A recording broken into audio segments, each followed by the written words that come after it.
Hi guys, good morning. It's 11 a.m. here in Vienna, Austria guys. And in the Philippines, it's 5 p.m. na ng hapon. Yeah, p.m. So ngayon guys, dahil na-miss ko to guys. Itlog maalat guys. Actually guys, itlog maalat. Nabili ko lang ito siya sa Asia Shop guys. Ito. So sobrang na-miss ko rin kasi itong itlog maalat guys.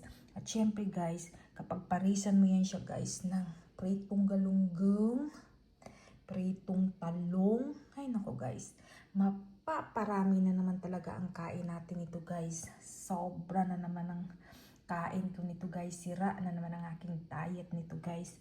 So, this is our lunch na rin. Actually, wala rin akong breakfast. So, eto guys. At syempre guys, ano pa ba? Pag ganito ang ulam guys. Itlog maalat, galunggong, pritong talong, may sausawan, pinakurat. And of course, rice is life.